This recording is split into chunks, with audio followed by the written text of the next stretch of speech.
Hey everyone, Brendan Snyder here. How are you? Thanks so much for joining me and welcome to a countdown for the best albums of 2024 so far. Yes, so we are at the beginning of July. We are right in the middle of the year. 6 months have gone by. Yeah, we still got 6 months to go, but so many great albums have already come out.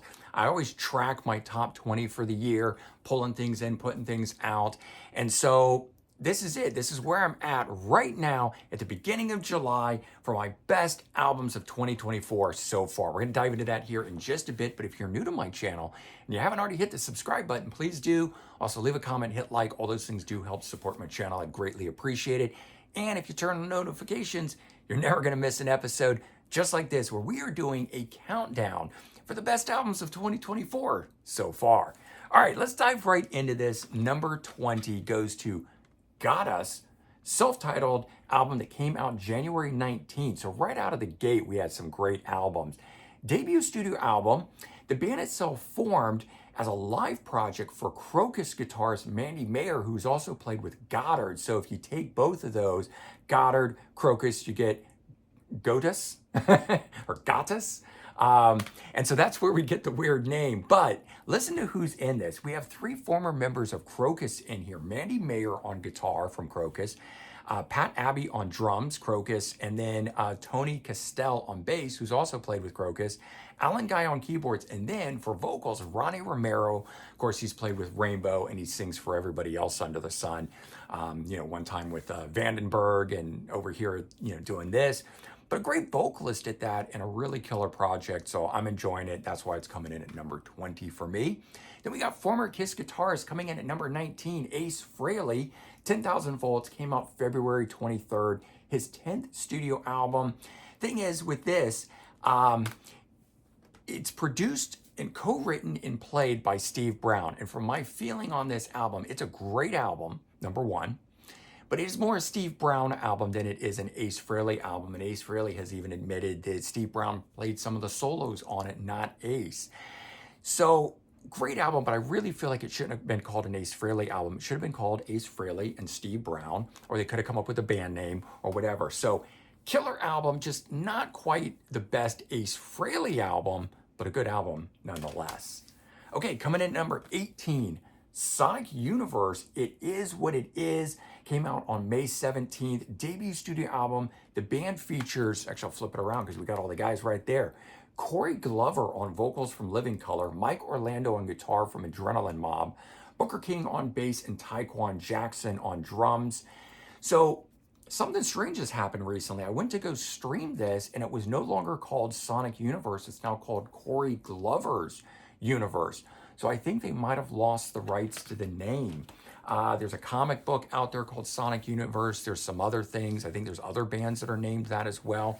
I just did a quick Google on it, and it was kind of a strange thing. No word yet on it, but they have changed the name, at least in all the streaming and purchasing of it. So I wonder if they're going to change the album art as well.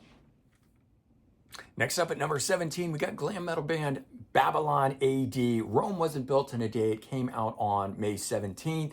Fifth studio album by the band, first in 7 years since the excellent Revolution Highway. That came out in 2017 and was a killer return to form album after American Blitzkrieg from 2000. It really didn't sound anything like the band, but this one here, very much in the same vein as the last album. Good stuff. If you're looking for traditional glam metal sounding stuff, Babylon AD is it. It's where it's at. And then coming in at number 16, we got Sleaze Rockers Vain with Disintegrate Together. Came out on May 1st. 8th studio album featuring, of course, namesake Davey Vain. But 4 out of the 5 original guys are still, in the band. So we got that killer sound.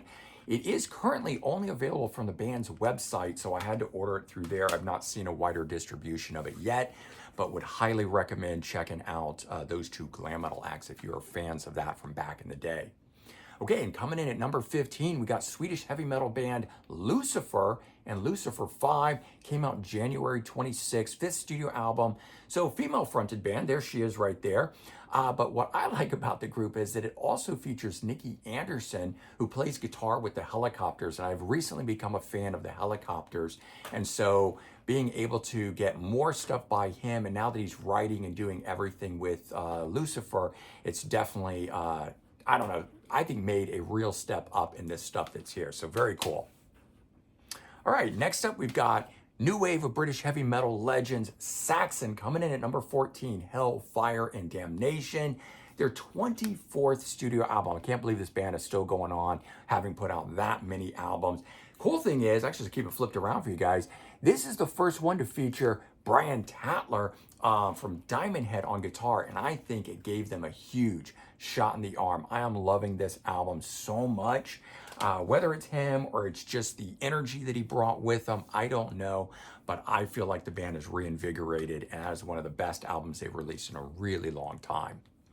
Next up, coming in at number 13, we got thrash metal legend Kerry King and his band From Hell I Rise, which came out on May 17th. It's the debut solo album from Kerry King, but he says the lineup here is definitely a band. We got Mark Osagundo on vocals from Death Angel, Phil DeMel on guitar from Violence and Machine Head, Kyle Sanders on bass from Hell Yeah, and then his fellow bandmate from Slayer, Paul Bostop, on drums. So two guys from Slayer, these other great guys coming in. And I gotta say, if you like Slayer, you're gonna love this album. Some people are saying, oh, it just sounds like Slayer light, but I don't know, man. I think the album sounds great. And he says this is what the next Slayer album would have been. He wrote as if he were writing for the next album, but instead, these guys recorded it. And, if you do like this album, he says he wants to jump back in the studio very quickly at the end of the tour to record album number 2 while the band is hot. So you may be seeing a Kerry King album in next year, 2025's countdown. Let's hope so, at least. All right, coming in at number 12, we got former Tom Petty and the Heartbreakers guitarist Mike Campbell, his band, the Dirty Knobs, and then their album Vagabonds, Virgins, and Misfits, which came out June 14th. Third studio album. Lots of cool guests on this thing. We got Chris Stapleton, Lucinda Williams. We got fellow Heartbreaker Benmont Tench on keyboards, and Graham Nash, who appeared on the first single Dare to Dream, which is a fantastic track on here. But I have to say, you got to check out the song Angel of Mercy, and I really actually like the opener track, You're the Greatest, which is really an ode to the fans, but it just puts you in a great state of mind. A smile appears on your face, and then it's just happy listening all the way through for the rest of the album. Coming in at number 11, we got Russell Gunn's Medusa. Came out on January 12th. This album here kicked off the new year right, getting some Jack Russell and Tracy Gunn's project here. So Jack Russell from Great White and Tracy Guns from LA Guns coming together on this, two 80s legends, in my opinion. Now, the project is put together by Frontiers, and they don't really have a hand in the writing of this sort of stuff, but the person that put it together definitely did it in the vein of sounding like Great White style stuff. So there's definitely more of that than the LA Guns sound that's in here, but Tracy Guns gets to shred on this, and his style really comes through. So the two found a way to make these songs that were written by others their own. They did a great job.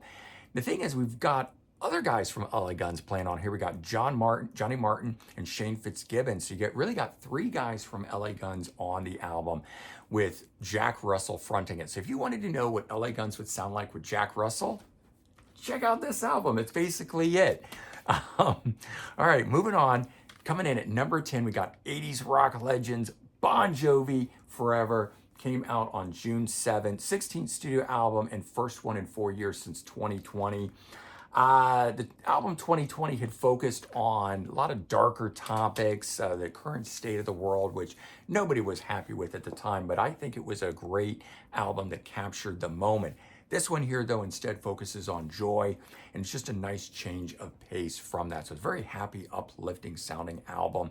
Personally, I think John Bon Jovi's vocals sound great on this. They do not sound like the classic Bon Jovi sound, but they sound really good for this album, the way the album is written. And a lot of people have also said they were surprised how much they actually liked this album. They were not expecting to like it, but in fact, it was very good. So for me, at least right now, it is sitting at number 10. We'll have to see if it climbs the charts, for me, as the year progresses, because all these albums will continue to grow on me. And at the end of the year, when I do the full countdown for 2024, again, we'll have to check and see where they were originally at, or whether they fell off, or whether they moved up. Coming in at number 9, we got Riot 5, Mean Streets. Came out May 10th.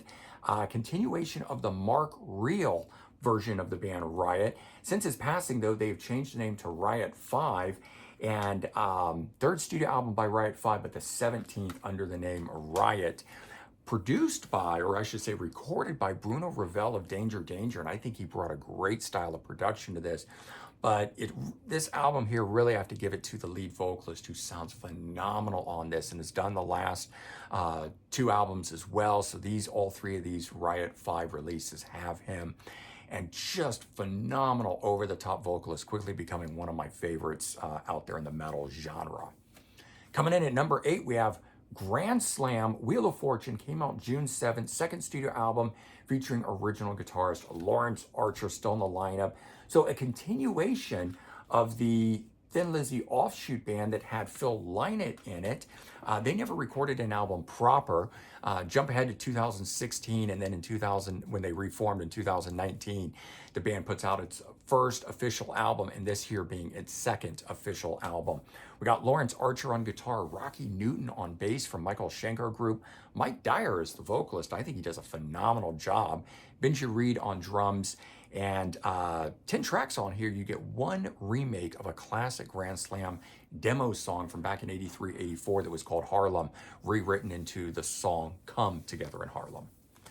All right, we got former Iron Maiden vocalist coming in at number 7, Blaze Bayley, Circle of Stone, came out March 1st. This one took forever to get released. I think I had to order it from the website or something because it was just back ordered everywhere. 11 solo album, which is interesting. I should flip it over for this. It's composed and broken down into 2 sides. So the first side, side A, 6 tracks, unconnected standalone songs, but feature themes of things like human frailty, resilience, courage, gratitude, all stuff that he normally sings about. Side B, which is songs 7 through 12, is a short story about chasing one's dreams. So a bit of a concept, and Blaze has always been a storyteller, and he's done the concept thing before when he did 3 albums under the Infinite Entanglement series, where he had the self-titled of that in 2016, Endure and Survive in 2017 was part of it, and The Redemption of William Black in 2018 completed it. But I like that he's done a little mini one here, a little mini rock opera, if you will. Okay, coming in at number 6, we've got former Skid Row vocalist Sebastian Bach with Child Within the Man. Came out May 10th. 4th studio album, first in 10 years though, man. God, he's got to churn these things out quicker because the last one, 2014's Give 'Em Hell, which was awesome. And then we got to wait 10 years. All in all, though, I got to say, very, very good album. I wasn't expecting a lot with it, but man, he puts together some great stuff. And this one here, though, I got to say, I think he's doing a bit more inward looking and reassessing things in life. And I like the lyrical direction things have gone. But don't get me wrong, man, this thing still rocks really good. All right, coming in at number 5, alternative punk rockers Green Day and Saviors came out January 19th. Man, again, another great album that just kicked off the year. 14 studio albums, their first one in 5 years, and follow up to the 2020 album, Father of All, which I think got lost a bit in the pandemic. But for me, that one in and of itself was much more pop than punk rock. And it was a cool little chance dalliance doing something else like that. But this one here, the 15 songs on here, killer return to form punk rock style album, alternative rock, whatever you want to call the band. But it's definitely back to sounding like more like Green Day, in my opinion. It's just every other song on this thing is great, just jumps out at me. Okay, coming in at number 4, we got grunge rock legends Pearl Jam, Dark Matter. Came out April 19th, 12th studio album, first in 4 years since Gigaton in 2020. This was recorded in just an 11-week period, which I think is really interesting when you listen to it. So it's produced by Andrew Watt, who's been working with the Rolling Stones, Iggy Pop. I know he's done an album with Morrissey that hasn't come out yet, 2 albums with Ozzy, did the solo album with Eddie Vedder, became part of Eddie Vedder's band, and now he produced this. And Andrew Watt seems to be this new guy that goes in and gets rock bands to churn out and write in the studio on the spot in a matter of weeks. The Rolling Stones, I think, recorded their album in 3 to 4 weeks as well. And he's just, I don't know what it is about him, but I'm loving it because he's getting us material from our favorite acts much quicker.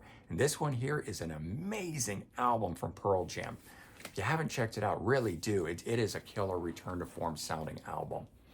Okay, next up, number 3, rock and roll band, the Black Rose, Happiness Bastards, came out on March 15th, backside really says the Black Crowes, or you got to open the whole thing up there in order to read the Black Crowes, Happiness Bastards, but no name of the Black Crowes on the front, which I thought was a really odd thing, killing the promotional aspect of it. But 10th studio album and first album for them in 15 years. I can't believe that it had actually been that long since getting it. And this thing here is so good.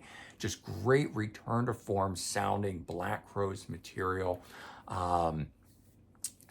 Three former members are part of the group. We got Chris Robinson on vocals, Rich Robinson on guitar, and Sven Pippen on bass, and we got some other people rounding it out. But they didn't bring back everyone, but man, the sound on here sounds like it's a classic album.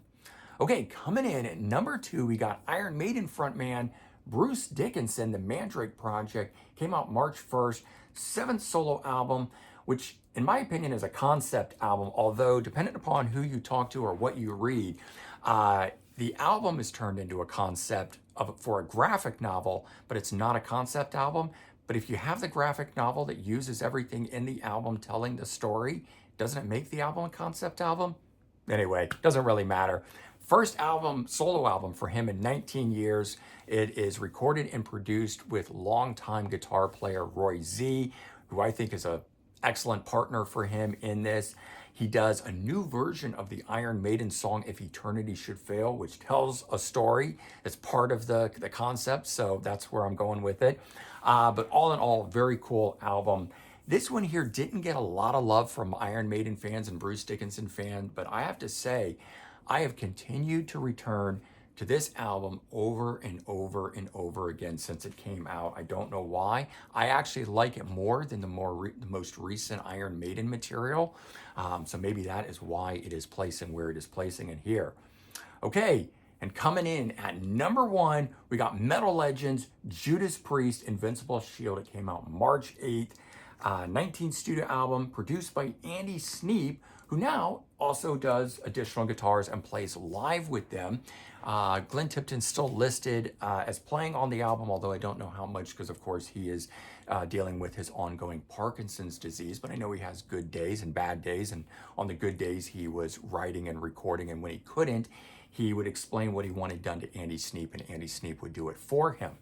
The one I just showed you here, deluxe edition that features 3 additional tracks on it. Fight of Your Life, Vicious Circle, and The Lodger. And I really like the song The Lodger. Don't know why that one was left off as a bonus track. But all in all, this album here, I think, blows Firepower away. The previous albums that they had done, this one here has got to be the best one so far that they have done with Richie Faulkner. He sounds amazing on this and was a great addition to the band. But there you go, guys. My top 20 countdown of the albums released so far for 2024. I am just sticking to studio albums here. I do not do live albums in my countdown or best ofs or collections or anything else like that. But now we got to wait 6 more months, and in December, after probably post either right before or right after Christmas time, I will cover what I think the top 20 albums of 2024 actually are, and we'll compare to this list and we'll see what stayed on, what moved up, what fell down the list. Who knows at this point? And there are so many great albums coming out.